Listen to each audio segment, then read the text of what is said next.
Okay, we're continuing with the quote book, Holy Grail of Wisdom, quotes by me, Pete Rogers. And the next person here we're going to talk about is George Herbert. This is a statue of him. He was an Anglican priest or in the early 1600s. He was briefly a member of Parliament. He spoke multiple languages. He was a great rhetorician known as a famous orator. He compiled collections of pithy sayings and translated them from other languages into English. So you're going to be surprised how many good quotes he has. Okay. So here we go. Man proposeth, but God disposeth. My mother used to always say that to me when I was a kid. The best mirror is an old friend. Knowledge is folly unless grace guide it. Now that's very true. The reason why modern medical research stinks and it's a joke is because it's atheistic and all it cares about is looking for money and it's dishonest. In order to be, the scientific method comes from the Catholic Church, okay? Because the appreciation of God, the idea that life is meaningful and we have a rational universe is what led to it. Atheism is just trying to produce money, it's really advertisement, not science. Okay, next quote. All that glitters is not gold. Kind words are worth much and cost little. Yeah, everybody's seen that. Like some women got really good social skills and everybody likes them. And, everybody wants them around because they got the good social skills. That's a valuable thing to have, okay? Wouldst thou have thy cake and eat it too? If a donkey brays at you, don't bray at him. Don't get suckered by paleo keto rage bait. Okay, next quote. Living well is the best revenge. Gluttony kills more than a sword. Yeah, that sounds like most men dig their own graves with a fork and a knife. A fool knows more in his house than a wise man in another's. His bark is worse than his bite. Would you know the value of money, what money is? Go borrow some. And you can see, Ben Franklin has the same quote because Ben Franklin did something similar. Ben Franklin, with his Poor Richard's Almanac, collected sayings. So he collected some of the sayings of George Herbert. And George Herbert had collected the sayings of earlier writers and from different languages and whatnot. And this is one I remember learning this from Shakespeare. For want of a nail, the shoe was lost. For want of a shoe, the horse was lost. And for want of a horse, the rider was lost. And the extended version of it that I remember is for want of a rider, the message was lost. For want of the message, the battle was lost. For want of the message, the war was lost. For want of the war, the kingdom was lost. My kingdom for a horse. I remember that from some Shakespeare play. People who live in glass houses shouldn't throw stones. A good mother and father are worth hundreds of schoolmasters. God helps those who help themselves. He who cannot forgive breaks the bridge over which he himself must pass. So you can see how valuable it is to collect all these sayings. They really liven up somebody's speech, and he was known as a great orator. He was such a good orator that King James I, admired him and said, "Oh, you got to be in Parliament. We want you around." Okay, he continues. If a good man thrive, all thrive with him. Yeah, that is true. If you have a good leader, everybody around them benefits. That's why good leaders are so valuable. He that blames would buy. So he that questions would buy. Yeah, if you're selling stuff, it's good when they start asking you questions. A little wind kindles, but too much puts out the fire. So what that means to me is a little bit of teaching helps the student when they're ready for it. But if you teach them too much all at once, you can overwhelm them. So you got to go slow and be gentle. The honey is sweet, but the bee stings. That sounds like dating. To write a verse or two is all the praise that I can raise. He that steals an egg will steal an ox. Yeah, pay attention to that when you're dating. Show me a liar, and I will show you a thief. Yeah, that's been my experience too. When the fox preacheth, beware geese. Yeah, usually what the fox is preaching ain't so good for the geese. He that makes himself a sheep will be eaten by the wolf. Yeah, don't be a sheep, don't be weak. Gordon Liddy had a quote like that too. He says, look at what animals the big cat preys on. It preys on the weak, so don't be weak. He who lays down with dogs wakes up with fleas. That's a good one. Love and cough cannot be hid. And that one's good, and it's kind of sad. He himself, George Herbert, this brilliant guy, he died of tuberculosis at 39 years of age. They used to call it the consumption. Okay, next quote person here is Johann Gottfried Herder.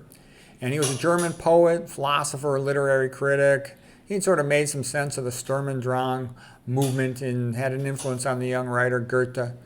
Okay.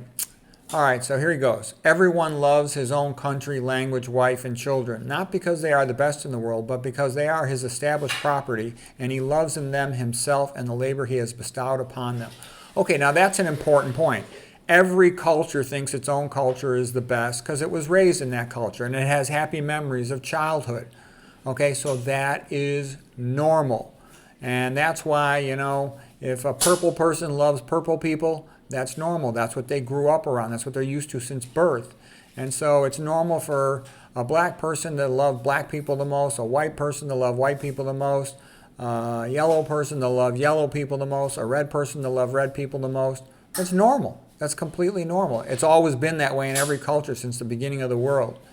White people just catch a lot of crap because the Democrats wanted to genocide them, okay? But it's normal for them to like their own kind. Every kind likes its own kind, okay? I'm half Irish, half Puerto Rican. I like Irish people and I like Puerto Rican. I like a lot of other people too. But I definitely like Irish and I definitely like Puerto Rican. Okay, without inspiration, the best powers of the mind remain dormant.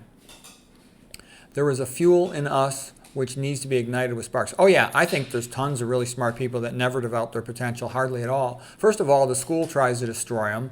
The public processed food poisons them, lowers their IQ, and they usually, most people never get that good teacher to really develop.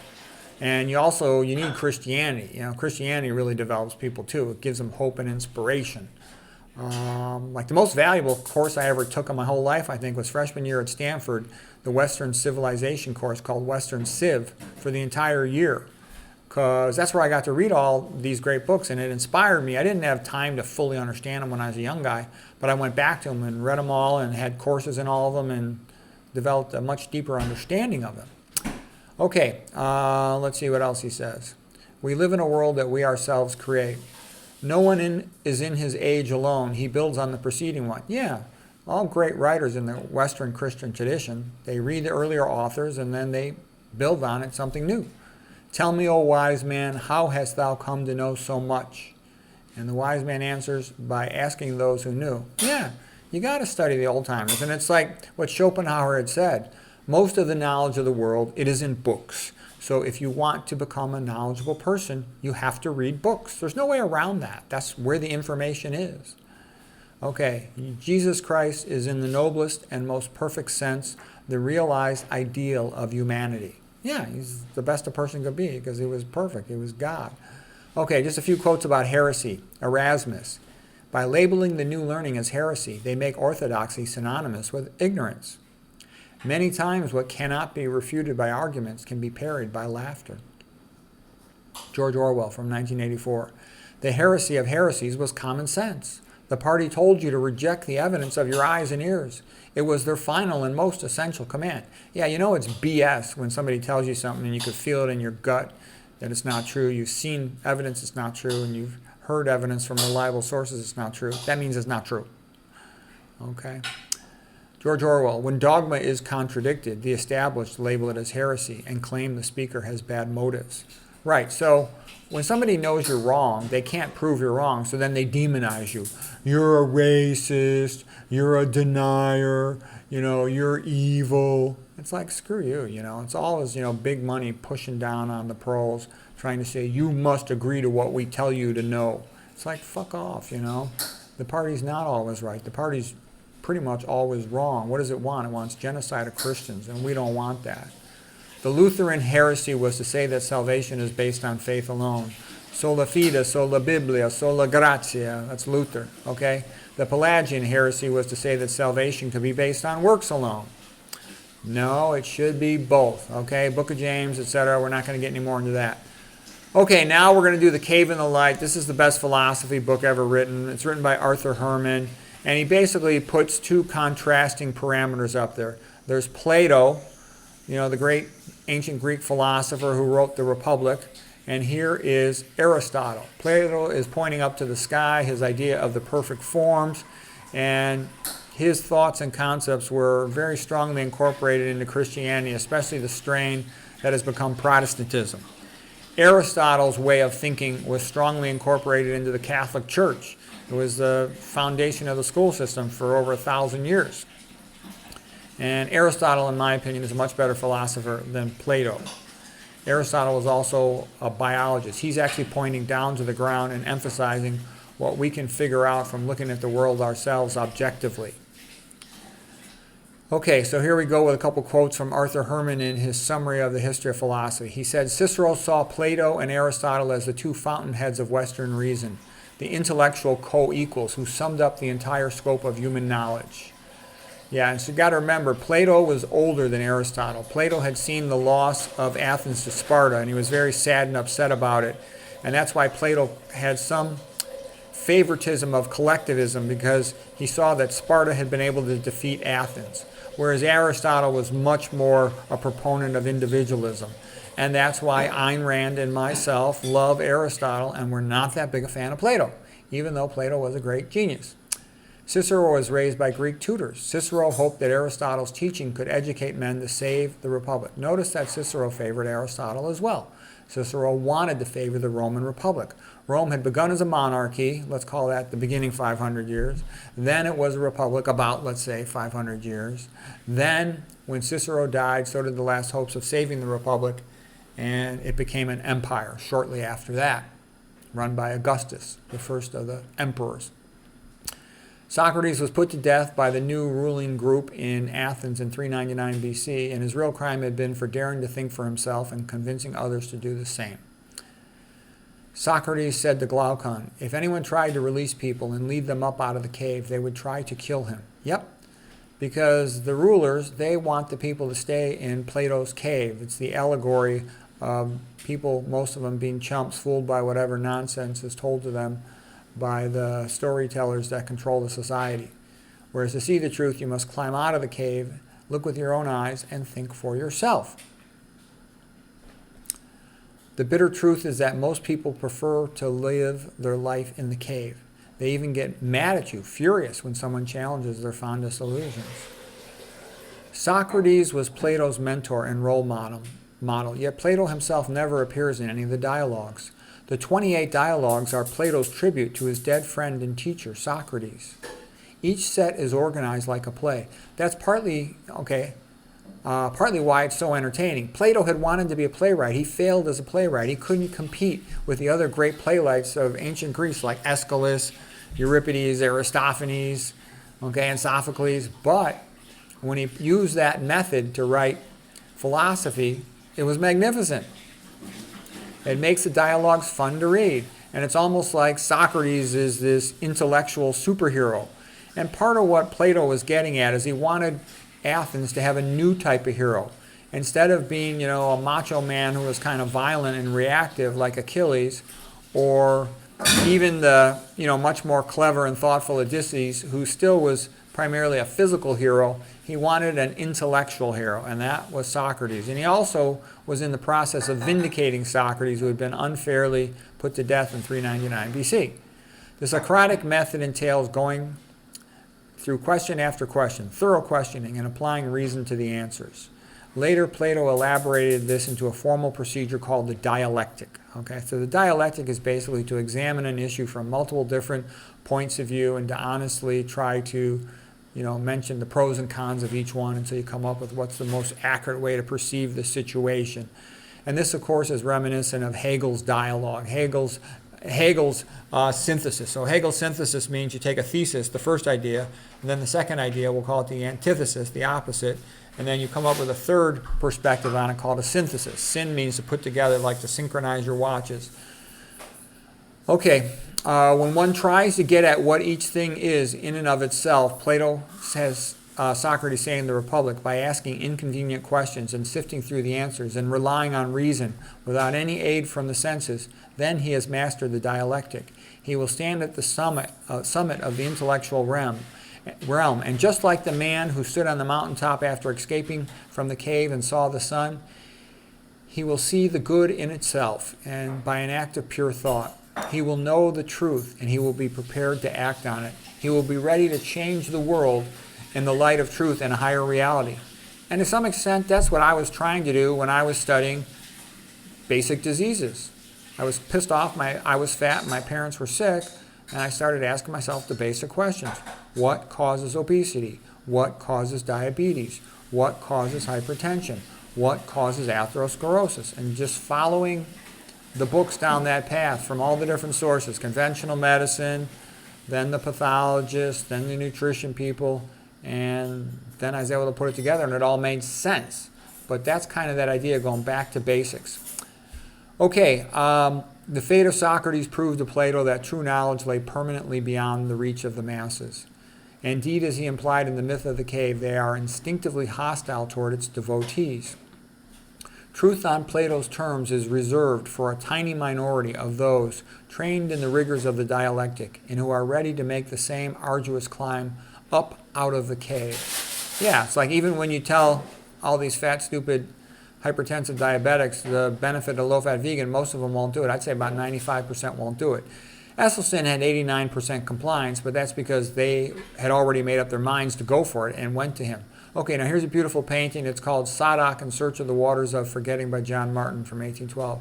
And here's Sadak climbing up, trying to get up out of Plato's cave.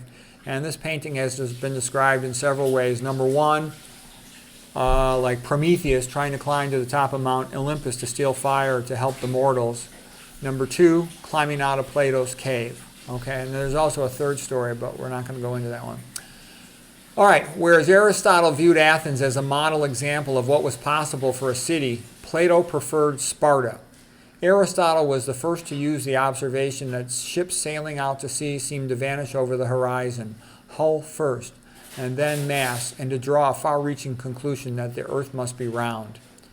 Aristotle is the true father of science and the scientific method. The method he used, though, was not like the modern scientific method, so it's sort of a preliminary version. Aristotle invented the language of science with words like genus, species, hypothesis. Alexander the Great used to go all over the world, and he would have specimens of animals sent back to Aristotle so he could study them and classify them. Both Plato and Aristotle shared the typical Greek chauvinism about non-Greeks, considering them to be barbarians, unfit for serious studies. So barbarian comes from the Greeks felt that all these non-Greek languages sounded like barbarian. Okay, they considered them backward, illiterate dummies. And as a matter of fact, they pretty much were, a few exceptions. Plato's ban on certain crafts like statue making or writing poetry and restrictions on others seemed absurd to Aristotle. Yeah, Plato was a little collectivist, favoring the Spartan way. Most of what survives of Aristotle's writings were probably lecture notes preserved by his listeners. That's where Aristotle screwed up. Plato had been pretty good about making sure his writings would be preserved for posterity. Aristotle was not as good about it. Plus, Aristotle kind of got screwed over. After the death of Alexander the Great, he was chased out of Athens. He was seen as an outsider from the beginning because he was a Macedonian, okay?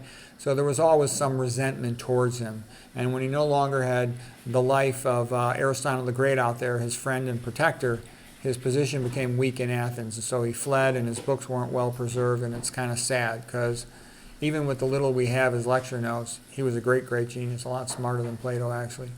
Since Aristotle liked to walk as he talked with his students, following behind him on either side, the students of the Lyceum became known as the Wanderers, or Peripatetics. And sometimes the Lyceum of Aristotle was referred to as the Peripatetic school. Okay, the Roman Christians fought to end gladiatorial events and to end slavery. So these are more, because the book goes in sort of chronological order, and it goes from the ancient Greeks to the ancient Romans to the Roman Christians. Augustine emphasized Platonic Christianity, and he downplayed Aristotle, and this contributes to the backwardness of the Middle Age. After the death of Augustine in 426 AD, it was Boethius, sort of the last scholar of the classics from the fall of Rome, who helped to restore appreciation for Aristotle. Boethius is the man who reintroduced Aristotle to the West. Irish monks then made copies of the works of Boethius. He wrote the Consolations of Philosophy. I read that my freshman year in college. To help keep classical civilization alive, the Irish monks also copied in Latin the works of Cicero, Virgil, Augustine, and St. Jerome's Latin Vulgate Bible. Yeah, there's a whole book about that by Thomas Cahill, How the Irish Saved Civilization. It's because those Irish monks, they were the great monks to copy all the classical works from ancient Greece, indirectly from ancient Greece, from ancient Rome. In 999 BC, Gerbert of Aurillac became pope under the name of Sylvester II. Gerbert made Boethius and Aristotle the standards of education in Europe, and this paved the way for the golden age of scholasticism with Thomas Aquinas, St. Thomas Aquinas. So Gerbert made Aristotle's logic the centerpiece of education. Okay, that's it for today. I hope you find that helpful.